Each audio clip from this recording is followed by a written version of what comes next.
that was renourished. And look at the size of it right now. I mean, these things, as I said before, are transformative for this city. And I'm just blessed and feel humbled to even be a part of it, or to have some finger on the pulse of it, if you will. But we have to keep working toward the future, and that's where we are right now.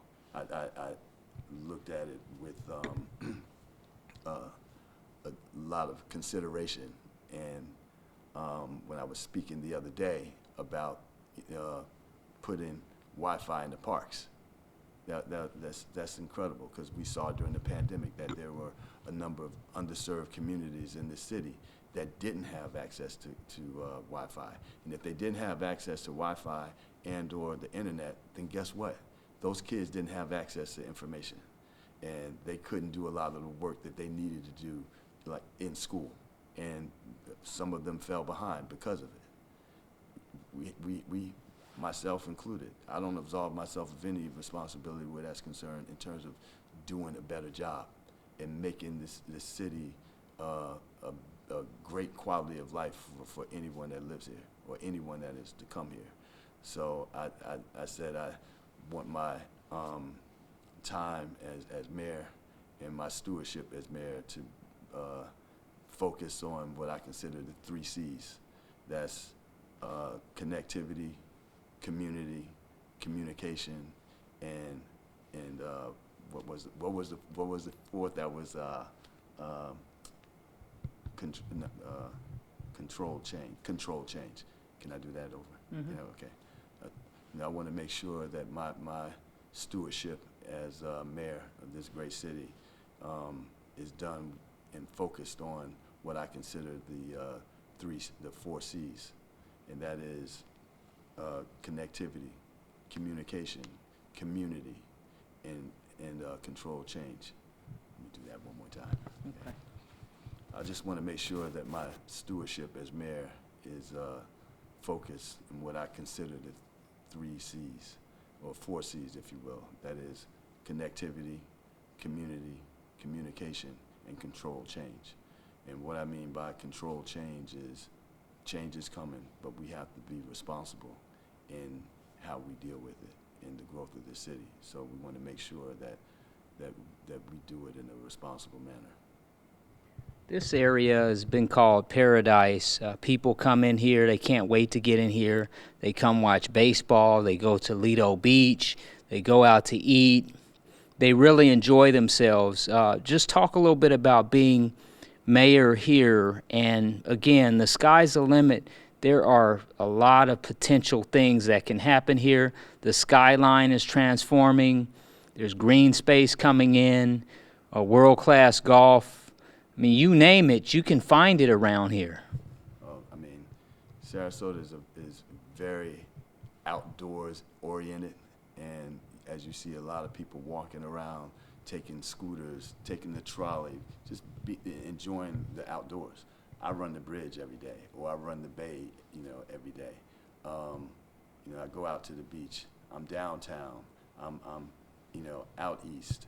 I pretty much love just going in various places of this city, because it has a lot to offer. And as I spoke of about the projects that are coming down the pike,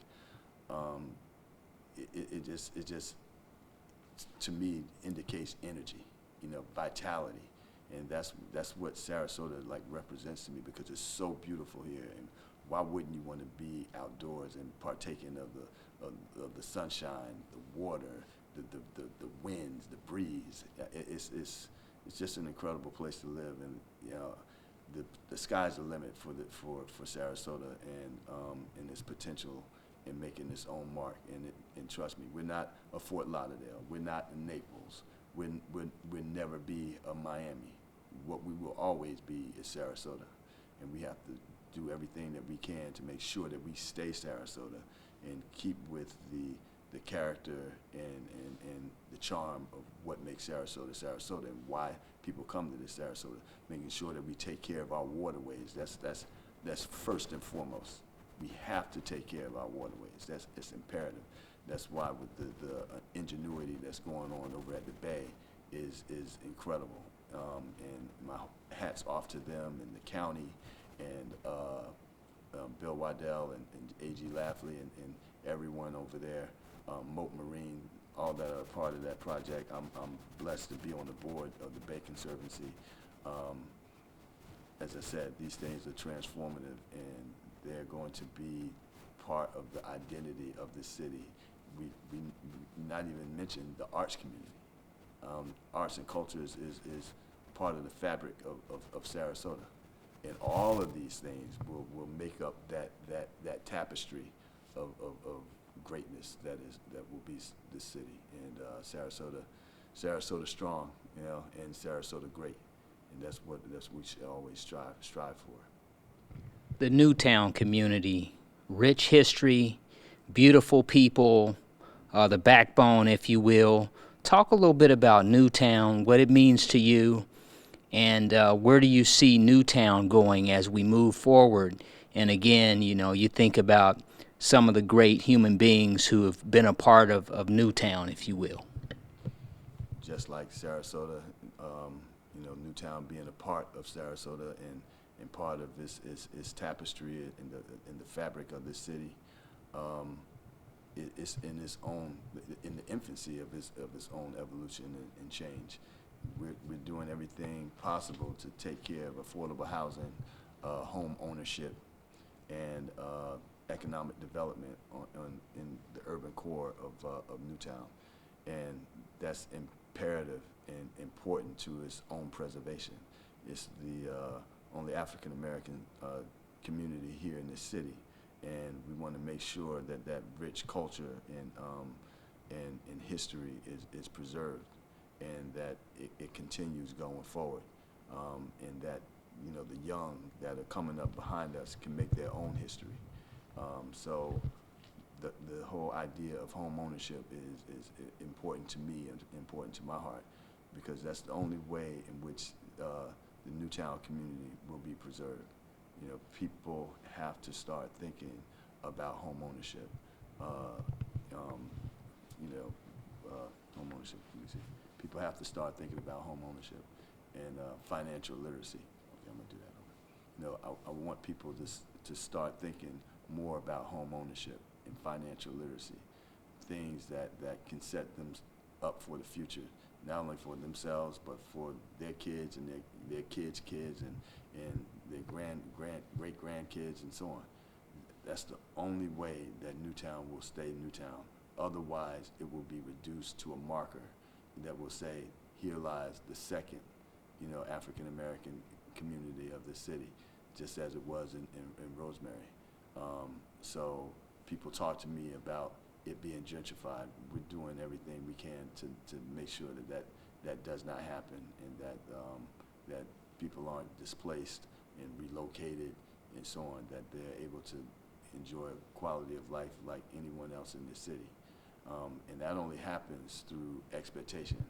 And you have to have a vision, as I always say. I say this, and I repeat this all so often, and that is, you have to have a vision. You have to have a vision for your life, period. And as they say, the people with no vision shall perish. It's right there in the Bible. So you have to have a vision for your life, because if you have no vision, then you have no expectation.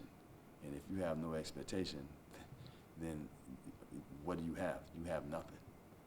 And that's what you will end up having, nothing, if you don't have that for your life. So I want to make sure that people, you know, in the Sarasota have high expectations for themselves. Right now, we're in a housing crisis. It's at critical mass right now. And had the storm that just passed, Hurricane Ian, had that thing gone and on this projected path, we'd be in extreme dire straits right now. And I don't ever want to see that happen. I don't want to see that happen to anybody. What happened down in Fort Myers and the other municipalities and cities south of us. And they're in the rebuilding phase right now, and to this day. And we want to make sure that we do everything that we can to stave off anything. I mean, of course, you can't help natural disasters, but we want to preserve, our neighborhoods, make sure that they're safe, and that, again, you hear me say quality of life. It's important, and to anyone's well-being. So when it comes to Newtown, I stress that. Think about home ownership. Think about your future. Have expectations for yourself, myself included, and that's with anyone.